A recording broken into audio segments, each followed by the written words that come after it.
nosso trabalho de hoje. O tema que eu escolhi foi perdão na visão espírita. É um tema forte, é um tema que diria que a gente pode aprender muito em relação ao perdão e o ato de perdoar. Então, para darmos início, entrar naquela vibração, tem um videozinho aqui pequeno, curto, mas que reflete sobre o assunto e a gente pode dar continuidade após.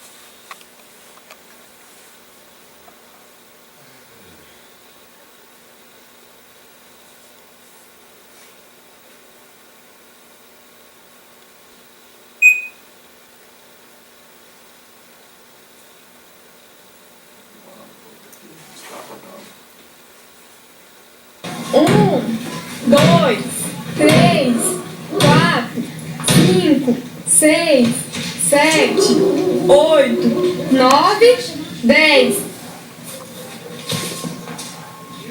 Tô indo. Não, sai daqui, fundamento. Não, deixa eu ficar aqui, Não, ó. vai só pro lugar pra você.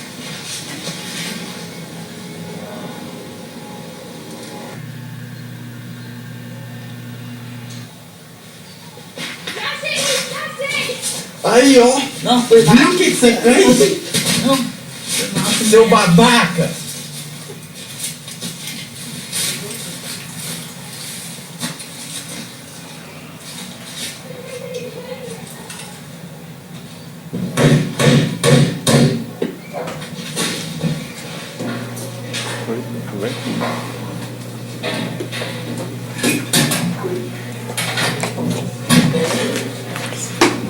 Não, eu vou sair, viu?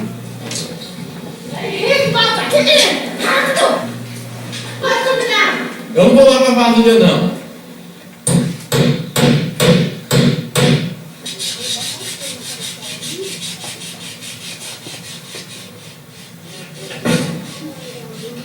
Henrique, onde você vai?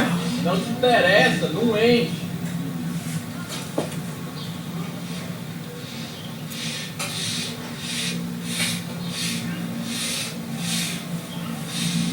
Ô pai, me desculpe, me desculpe.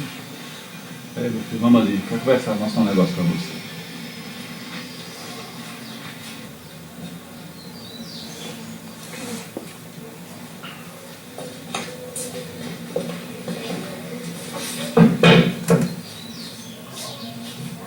Meu filho, observa essa madeira com esses pregos aqui. Eu estive observando seu comportamento durante todos esses dias e cada prego desse é como se representasse uma ação negativa sua. Então, cada atitude ruim que você teve, que eu estive observando, eu preguei um prego representando cada uma delas. Eu gostaria de você observar também, toda vez que você erra, você pede desculpa. Inclusive aconteceu isso agora comigo, quando você me maltratou ali. Mas pedir desculpa, meu filho. Veja só o que acontece quando eu tiro esse prego da tábua. Perceba que ficou a marca aqui. Isso é a mesma coisa que acontece quando você pede desculpa. A mágoa muitas vezes fica ali na pessoa. E a ação negativa sua vai refletir em quem você magoou. No meu caso, eu não estou magoado com você. Mas qual que é a melhor atitude na sua vida? É você ficar constantemente errando e pedindo perdão, ou você evitar o erro? Pense comigo.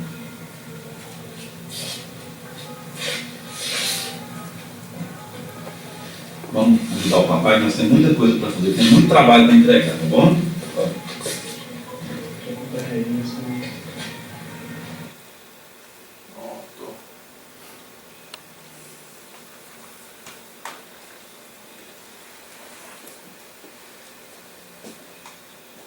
Na verdade, só essa parte que eu queria apresentar. A intenção não é fazer PowerPoint hoje, é mais conversar com vocês. Novidade, né, Ivone?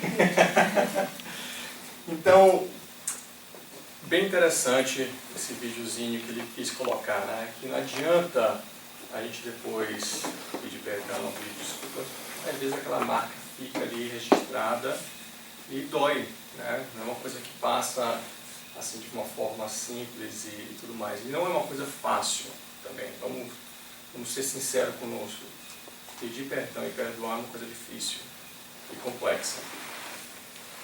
No vídeo, quando eu estava estudando sobre esse tema e eu estava observando esse vídeo, ele usa duas palavras que para mim tem uma conotação diferente.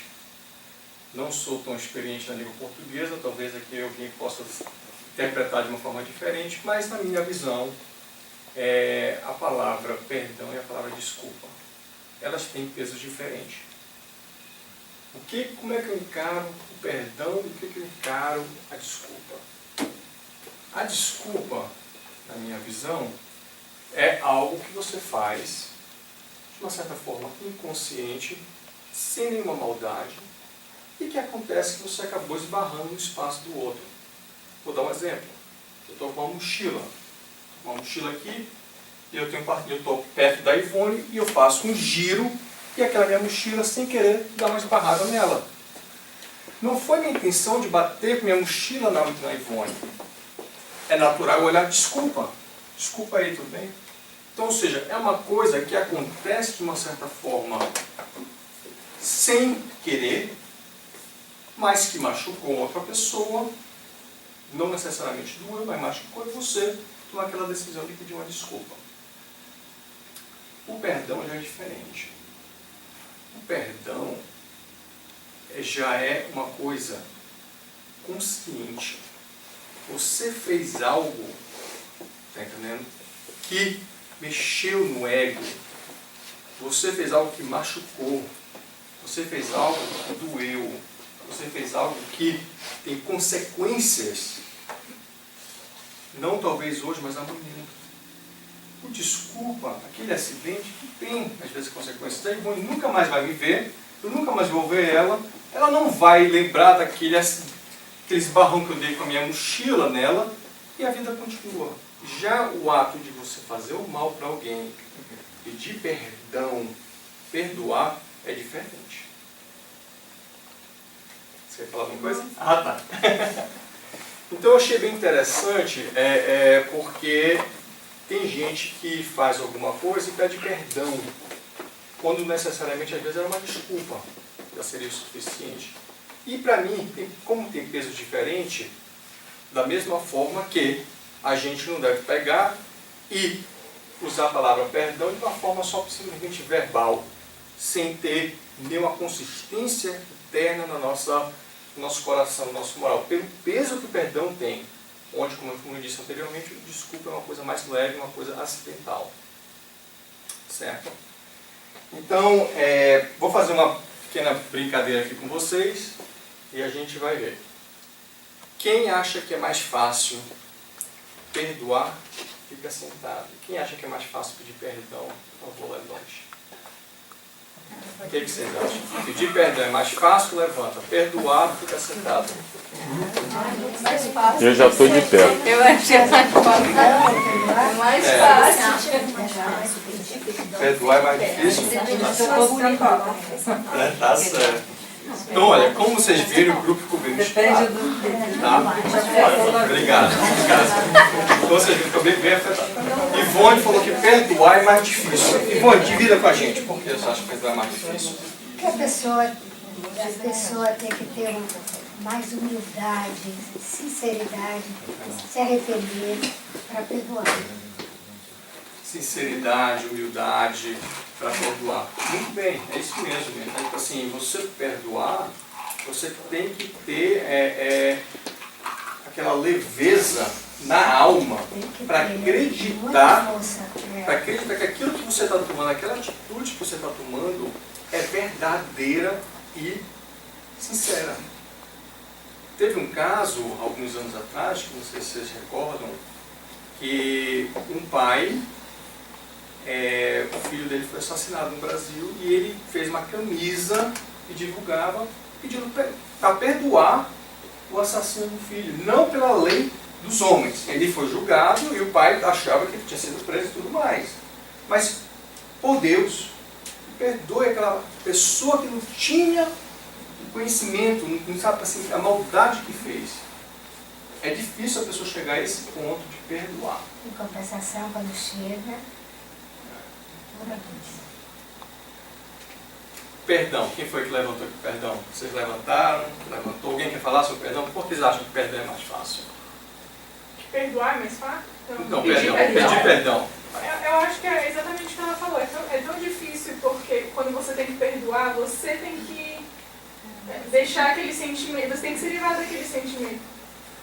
É mais fácil você machucar alguém e você pedir por perdão porque você reconheceu o seu erro, do que você se livrar daquele sentimento, da sua mágoa, do seu prejuízo emocional, espiritual. Isso. É verdade. O que não perdoa vai sempre sofrer. E também o que não perdoou e o que não pediu perdão. Na verdade, os Então é dois. fácil de pedir. Mas perdoar é que é mais difícil. E perdoar é a questão de... É aquela história. Você não vai me ofender se eu quiser. Sabe? Você só é atingido pelas outras pessoas, pelos sentimentos ou atos, se você deixar ser atingido. Isso não te incomoda. Você está tranquilo.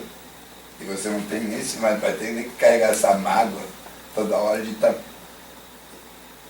é que se fala? Irritado com a pessoa, com uma certa pessoa. Então você vai estar com a alma leve. Claro que como é que fala? É um exercício mental até, de bem para a alma. Mas se você souber perdoar, você já está bem. Aí, gente, se você não deixar nem se afetar pelo aquele ato, você está bem melhor. Quando perde um filho, não tem como não ser. Mas deixa eu... O quê? Quando perde um filho, não tem como não ser. Esse caso que ele Não tem que citou. perdoar o quê? Não tem como não ser afetado. Tu vai lembrar daquilo todo dia. É difícil Eu perdoar sei alguém. disso. Né? Eu sei disso. Perdoar... Mas aí você não vai perdoar? Era para ser. Era para ser. Tá na época dele ia. Não tem parado. Perdoar Deixa eu é entender. muito difícil, mas pedir perdão também é. Eu vou lhe dizer por que pedir eu perdão sei. também Eu é. acho muito. Pelo fato seguinte, nós ainda somos seres imperfeitos, com muitos erros. E uma coisa, temos várias coisas, mas uma coisa que nós temos é o nosso ego. E ainda, na sociedade, nós como seres humanos, o ato de pedir perdão é sinal de fraqueza. Muita gente não quer pedir perdão porque ele acha que se está pedindo perdão ele está sendo fraco em relação ao outro, em relação a todos que estão enxergando. Então muita gente pelo ego, por aquela coisa assim de não, eu orgulho, não posso, tá entendendo? Não pede o perdão e aí acaba sofrendo, que também é muito difícil. Então na verdade, os dois têm um peso e são situações muito difíceis e muito pessoais, muito internamente, que não depende de um lado ou de outro aceitar ou não. Eu acho que são dois processos diferentes. Eu acho que ambos são difíceis, mas eu acho que quando você está nesse processo de perdoar alguém, independente se a pessoa te pediu perdão ou não, é você com você mesmo. Agora, quando você tem que pedir perdão, você já envolve outra pessoa. Outra pessoa que também tem sentimentos, que você não sabe como vai reagir, que você não sabe se você vai ser perdoado ou não, se vai piorar ou não a situação. Então, eu acho que daí vem esse outro processo. Então, eu enxergo assim, não são comparáveis, são diferentes, ambos são difíceis. Com certeza. E também você pode carregar sempre a culpa de não ter sido perdoado. Entendeu? Tudo bem que já virou um problema da pessoa se ele não te perdoou, entendeu? Mas se você está pedindo perdão é porque você necessita daquilo, entendeu? Também. Você Mas quer... depende. Que tudo que é questão é o seguinte, pedir perdão, tá? É um ato que você aceitou internamente, tá entendendo? Aquela situação. Mas não é em nenhum momento, vamos dizer da seguinte forma, não deveria ser em nenhum momento para encher o seu ego novamente, que aquela pessoa te perdoou. Você não deve pedir perdão contando que a pessoa vai te perdoar. Não, o que eu Tá quero dizer entendendo o que eu quero é dizer? É de tirar o sentimento de mágoa, assim, culpa, Isso. de relief e tal, não Isso. de casa de erros. Então tem um caso, hoje eu vou contar várias histórias hoje, vai ser bem interessante. Tem um caso que um senhor chegou para o Divaldo, falou, Divaldo, estou chateado,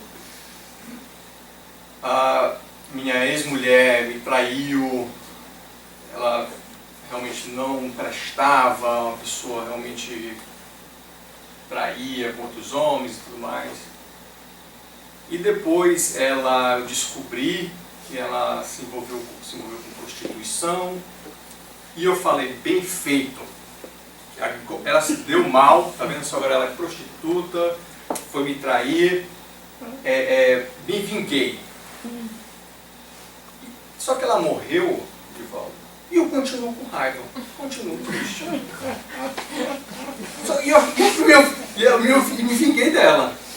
O Divaldo parou, pensou, olhou assim pra ele e falou assim, aí ele falou assim pro Divaldo, eu amei aquela mulher. Aí o Divaldo parou assim, pensou e falou assim, será que ela não tinha nenhum transtorno sexual, algum problema, talvez de outras vidas? Então aqui essa questão da traição dela, o senhor comentou que ela virou prostituta, ela devia ter algum transtorno. Eu acho que você não amou ela. Aí ele, como assim? Eu acho que você ama ela. Você ama, e sua raiva, a sua tristeza é porque você não conseguiu ajudá-la nessa encarnação, a esse transtorno que ela tinha.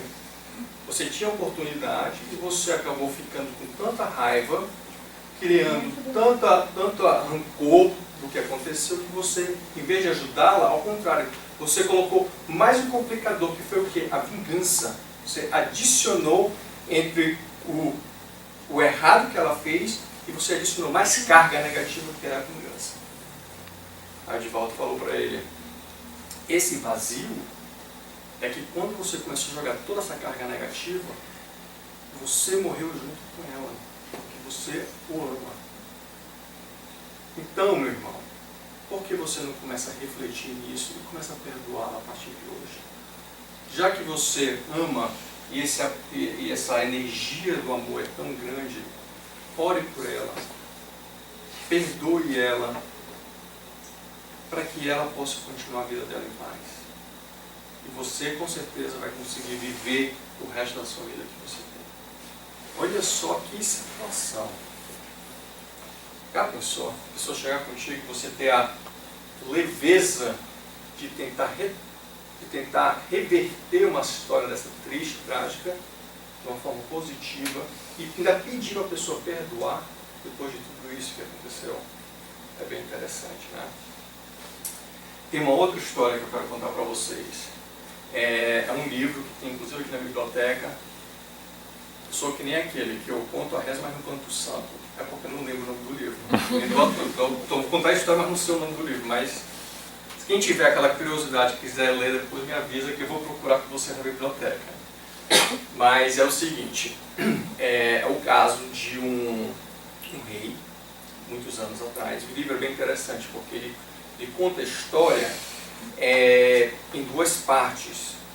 Ele conta uma parte da história do livro, é contado como se fosse na época do reinado, e a outra parte da história é como se fosse o momento atual, ou seja, uma encarnação, e a encarnação atual e as consequências que estão acontecendo. Então o que acontece? Aquele rei, naquele reinado, ele era uma pessoa com muito poder. E tinha um curandeiro naquela vila, que era a pessoa que, com plantas e ervas, cuidava das pessoas, cuidava dos curativos, cuidava dos doentes, inclusive cuidava das pessoas do reinado, do rei. Só que o rei achava, e tinha uma lenda, que uma medalha daria para o rei poderes, que era essa medalha que o curandeiro tinha. Então ele achava que se ele tivesse essa medalha, ele teria os poderes do curandeiro. E também o curandeiro tinha um chá que fazia com que ele enxergasse o que os outros estavam pensando. E aí o rei achava que se ele tivesse acesso a essa plantação, esse chá, ele poderia enxergar o que os outros soldados, os outros exércitos iriam fazer antes de atacar o reinado dele. Então ele falou, eu estarei com todo o poder, com toda a força. E ele chegou para o curandeiro e falou para o curandeiro, se você não me disser como fazer esse chá e não me der a medalha, eu vou lhe enforcar. E o curandeiro falou, não falo, porque é uma coisa que eu prometi para os meus mestres e eu vou ter que passar para os sucessores, e é assim que funciona, eu não posso falar.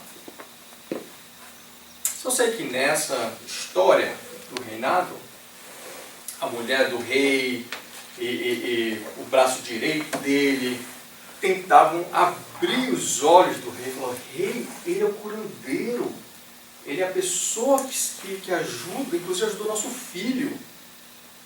Como é que você vai matá-lo? Vai enforcar o curandeiro? E depois que o rei parou e analisou, falou, nossa, realmente, né? É como se fosse o nosso médico. Como é que eu vou matar o médico agora? Só que ele virou e falou assim, eu não posso mais voltar atrás, porque minha palavra é ordem. Eu tenho poder. Se eu não enforcar o curandeiro, se ele não entregar as coisas, eu vou ter que enforcá-lo, porque eu disse que iria enforcá-lo. Não tem outra opção. E a mulher do rei ficou chateada, o braço direito dele ficou super chateado. Resumindo, o rei, para mostrar poder e força, enforcou o curandeiro. Essa é a mesma história na vida atual. Um empresário bem-sucedido, muito dinheiro, muito bem com a família, com os filhos, teve câncer de laringe. E o médico chegou com ele e falou assim, doutor, o senhor tem só 6 meses de vida. O seu câncer já está se alastrando, não tem o que fazer. A medicina não tem mais o que fazer. E está na hora de você falar para a sua família. O empresário chateado, todo aquele dinheiro, falou, poxa, com tudo isso que eu tenho, eu não posso pagar meu tratamento, não posso me salvar. Que situação que eu estou.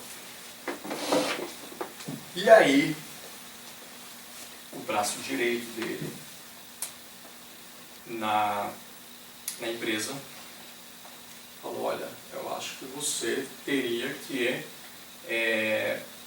conversar com a sua família. E tem que dizer para eles que tem 6 meses de vida. Eram algum melhor amigo, eles tinham com seus irmãos. E aí esse empresário tinha um outro amigo também, que era um padre, e foi conversar com esse padre. O padre falou, olha, você acredita em Deus? Ele falou, acredito. Você acredita em milagre? Ele falou, acredito. Mas os médicos disseram que não tem condições de fé. E a voz dele estava perdendo já a voz. Então a família está começando a perceber. Só sei que ele pega, o padre fala, olha, eu conheço uma casa espírita com um médium que ele cura.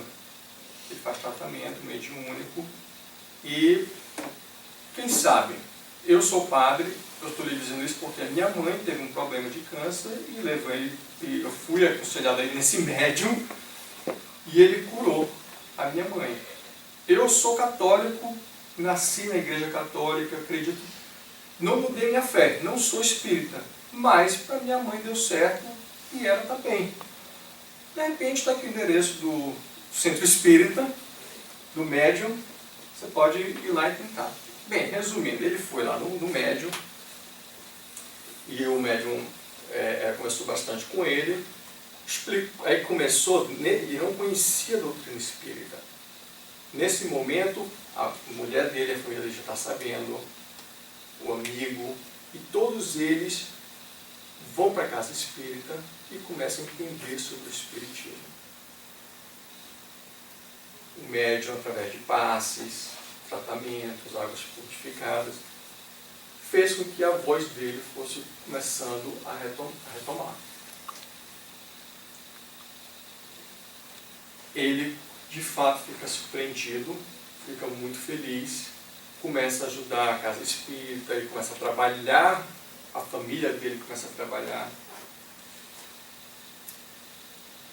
Só que o câncer retornou. O câncer retornou. E ele estava muito mal, depois de, claro, passou-se os 6 meses, por sinal, ele conseguiu viver por mais de 6 meses, já passei alguns anos, e ele estava no hospital. E pediu para o Vico, ficou muito amigo do médium, da casa espírita, pediu para o médium ir até lá ao hospital. Aí ele, no leito de morte, lá, deitado na cama, virou para o médium e falou assim: eu precisava desse momento e dessa oportunidade para conhecer o Espiritismo e conhecer que existe vida além disso aqui. Acreditar que existem coisas que não são somente materiais. Eu tinha muita preocupação em relação à minha família, meus filhos, a minha empresa. Hoje em dia eu sei que está tudo muito organizado e tudo muito bem feito. Obrigado por ter me mostrado a luz e me perdoe por tudo que ele fez, se um dia ele fiz algo que não lhe agradou. O médium era o curandeiro e ele era o rei. Então eles precisaram viver uma nova encarnação, um novo momento, para que eles se encontrassem e se perdoassem e conseguissem viver. Ele faleceu. Um livro espírita, claro, a gente não tem que ter medo do final, né? Às vezes a gente pensa assim, a gente está num livro espírita, a gente quer esperar que o final seja, ele vai viver. Na verdade acontece, a pessoa morre, mas é claro, para a gente que é espírita é legal isso. Mas então no final ele nem ia falecer, mas é interessante a ligação que existe, tá entendendo? Em relação ao perdão, o ato de perdoar, de uma vida para outra vida, e dentro desse contexto existem as obsessões, tá? Que é justamente isso, aquelas pessoas que saíram daqui com uma dívida e depois que estão lá no plano espiritual, às vezes ficam atrapalhando o desenvolvimento da pessoa que ainda está encarnada através de obsessão. Então, às vezes, é como o caso desse que foi falar com o Divaldo. Ele pediu, o Divaldo falou, perdoe, ela não está mais nem aqui. Ela já tinha desencarnado. Mas por quê? Porque Divaldo sabia que o perdão dele não só era importante para ela, mas para ele também. Então isso aqui é uma coisa muito importante na nossa visão espírita em relação ao perdão, não só como pessoa material, mas também como pessoa desencarnada. Acontece também. Deixa eu fazer agora mais algumas outras colocações para vocês entenderem que o perdão é uma coisa que ele cresceu, ele vem crescendo junto com a nossa moralidade. Quem já escutou aquela questão de só perdoa-me só 7 vezes, a 8ª você pode matar? Antigamente era assim. Na época de Moisés, você perdoou 7 vezes, na 8ª você está... O rei disse, pode matar, você está livre de qualquer culpa. Aí o que acontece? Chegaram para... Aí tem uma história que chegou, tem a história que chegaram para Jesus e falaram assim, o que acontece se eu devo perdoar 7 vezes? Aí Jesus disse, não, 70 vezes 7. Aí tem uma mulher que foi conversar com o Chico Xavier, aí falou assim, Chico, eu estou casado há 20 anos com um homem. Já perdoei 490 vezes. Eu posso me separar dele, Chico? Eu não aguento mais. Aí o Emmanuel riu, falou, Chico, ela pensa que é 490 na vida inteira. É 490 por cada perdão, por cada problema. Então, ou seja, por cada problema, por cada erro, nós temos que perdoar 70 vezes 7. Não é a vida inteira, não se acumula. Então, ou seja, é infinito. Outra passagem belíssima. Jesus estava lá sentado, e aí os fariseus, os soldados, trouxeram uma mulher adúltera, e aí falaram assim para ele, Jesus, o que devemos fazer com essa mulher? Pegamos ela fazendo adultério, que não é permitido isso na nossa lei. Temos que castigá-la. O que você nos diz sobre isso, Jesus? Aí Jesus pega, na Bíblia diz só que ele escreveu na areia. Mas Joana de Ângeles veio, através de Divaldo, dizendo, dando algumas dicas do que poderia estar escrito. Se é verdade, eu não sei, mas achei interessante. E como Joana de Ângeles nos passou isso. Então, aí ele escreveu assim, ladrão, corrupto. E aí a multidão que estava perto lia aquilo ali. Quando lia, saía afastada. Bandido, mentiroso. E Jesus foi escrevendo várias palavras, e as pessoas olhando. Aí dizem o seguinte, os mais velhos têm mais pecados. Então, quando foram ver, os mais velhos já foram se afastando. Depois, daqui a pouco, os mais novos. Depois, os mais novos. Aí, quando viram, estava só a mulher lá. Aí ela olhou para Jesus e falou, Jesus, você vai me castigar? Aí ele falou assim, não. Você está vendo aqui? Cadê aqueles que lhe iam condenar? O que aconteceu com eles? Foram-se embora.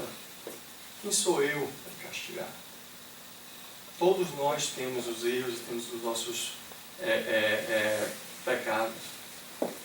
Aí, interessante é o seguinte, que segundo na Bíblia, eles pegaram e disseram assim, Jesus disse para vá, mas não cometa mais nenhum pecado. Mas segundo a tradução do grego hoje em dia, na verdade o que Jesus disse era vá, mas não cometa mais nenhum erro. A palavra pecado não é uma tradução perfeita do grego, mas é assim que está escrito. Mas vá, mas não cometa mais nenhum erro. Ou seja, cada pessoa tem os seus erros, tem os seus pecados, tem os seus defeitos. Então é difícil você pegar e jogar. Quem que vai jogar a primeira pedra? Quem é que vai condenar? Está entendendo? Se nós todos temos nossas imperfeições. E uma coisa que Chico falou, que é bem interessante, é que se você pegar e vai perdoar alguém ou pedir perdão, você deve fazer de dentro de você uma reflexão antes de tomar aquele ato. Em vez de ser aquele perdão ou pedir perdão ou perdoar só através verbal, através das palavras. Porque é uma coisa que tem que vir de dentro, sincera, e é aquilo que nós estávamos conversando mais cedo. Quando você pedir perdão, você tem que pedir perdão não necessariamente esperando que a outra pessoa lhe perdoa. É o seu eu, é o seu interior que você tem que tomar aquela. Exatamente, é mais difícil. Você tem que se perdoar. Se perdoar e levar a vida. O que os outros fazem contigo, isso é com ele e a lei. O que você faz é que é difícil. Com certeza. Se perdoa e leva a vida mais leve, vale a pena. Com certeza. O Tédio, eu queria adicionar um negocinho. Adiciona aí, Márcio. Nessa dinâmica, realmente, quando Jesus fala para a gente que nós devemos perdoar, ele já coloca uma maneira da gente poder aliviar esse load que por alguma razão ficou com a gente, porque a gente absorveu aquele embate emocional, e aquilo ali nos prejudica muito. Mas para aquele que exercita em pedir o perdão, aquilo ali é só o início de um processo. Porque pela lei da causa e efeito, a gente sabe que só pedir o perdão não é o suficiente. É o início, mas logo depois vem a reparação. Nós somos responsáveis por aquilo que a gente faz, né? Então, ter consciência do nosso erro é a primeira fase, tentar se perdoar talvez seja a segunda, e a terceira é reparar. Mas isso daí é a lei que rege a todos nós. Então todos nós vamos passar por isso, pedindo perdão ou não. A lei funciona inequivocamente para todos nós. Mas aquele que sofreu o ato tem a opção de perdoar ou não. E Jesus, no seu evangelho, vem falar que viver a vida no perdão é viver mais feliz. Como o Diego falou antes, às vezes não precisa nem sentir a mágoa ao ponto de ter que perdoar. Mas se sentiu a mágoa, aprende a let go. Porque aí você vive uma vida mais leve, mais tranquila. Porque quando a gente carrega isso daí, a gente revive a emoção. A gente vem trazendo aquele fardo nas costas. e a vida fica mais difícil, mais sofrida, quando na verdade não era para ser. Né? É verdade. Eu vou fazer aqui um comentário, deixa eu só ver aqui. Acho que eu estou conseguindo encontrar aqui.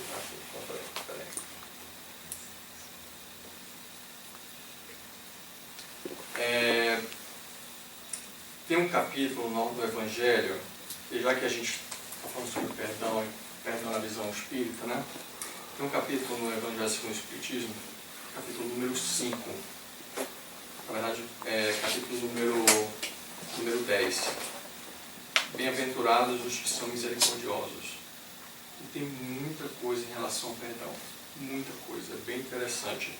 Então vou ver só ler um trecho aqui para vocês verem. Eu achei bem legal, deixa eu encontrar aqui.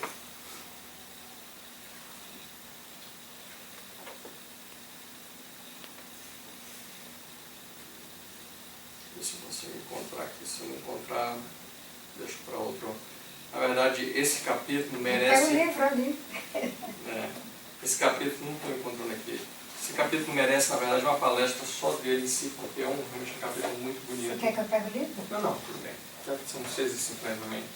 Então, o ato de perdoar e pedir perdão é tudo isso que nós conversamos hoje.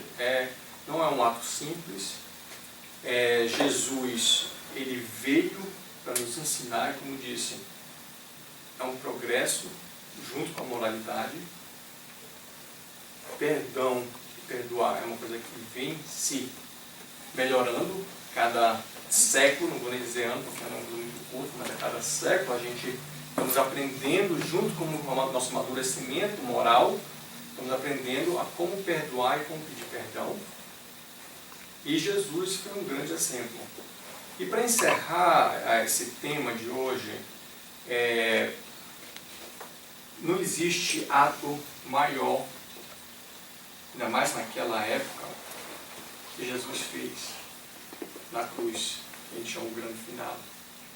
Ele estava na cruz e ele virou, falou assim: Pai, Mestre, perdoe-os, eles não sabem o que estão fazendo. Olha que grandeza e que atitude mais bela. A pessoa está prestes a morrer numa cruz, sendo crucificado, e vira e fala: Justamente. Perdoe, Pai, eles não sabem o que estão fazendo. E depois desse ato de Jesus, na história da humanidade, muitos morreram. Existe um relato na Grécia também, onde eles estavam vários gregos, e Roma também, em Roma, que estavam vários gregos, depois tem em Roma vários romanos, que iam ser, os animais iriam comê-los vivos, e eles falavam: perdoa, eles não sabem o que estão fazendo. E os romanos ficaram até surpresos com aquilo. Como é que eles estão prestes a morrer e não estão desesperados? E estão pedindo perdão. Quem é esse Jesus que ensinou isso para eles? E Jesus veio nos dar essa lição belíssima. Quem fez uma atitude tão bela quanto essa, não tão bela, mas muito longe de ser, mas uma atitude bonita, foi o Papa João Paulo. Não sei se vocês lembram desse ato dele, onde ele simplesmente pediu perdão pelas crueldades que a Igreja Católica fizeram, né, pelas cruzadas, a Aquisição, e o Papa João Paulo pediu perdão. Como ele também pediu perdão para uma pessoa que tentou matá-lo. Não sei se vocês lembram dessa história na praça, na frente lá em Roma. Simplesmente tentaram matá-lo e ele foi até a cadeia e pediu perdão para a pessoa, quer dizer, pediu perdão, perdoou a pessoa que tentou matá-lo. Então, ou seja, atitudes como essa não são fáceis e realmente expressam uma grandeza muito grande. Então, eu gostaria de fazê-los lembrar e imaginar Jesus na cruz agora pedindo perdoe, porque eles não sabem o que fazem. Tem uma história muito interessante que eu contei aqui. que uma criatura desencarnou e o pessoal que estava lá do outro lado, o homem tinha uma luminosidade tão linda, tão incrível, foi aquele bando de espírito correndo atrás dele e dizia assim, meu Deus, como você é iluminado! Quantas vezes você perdoou para ficar assim? Eu nunca perdoei, nunca perdoou, nunca fui ofendido.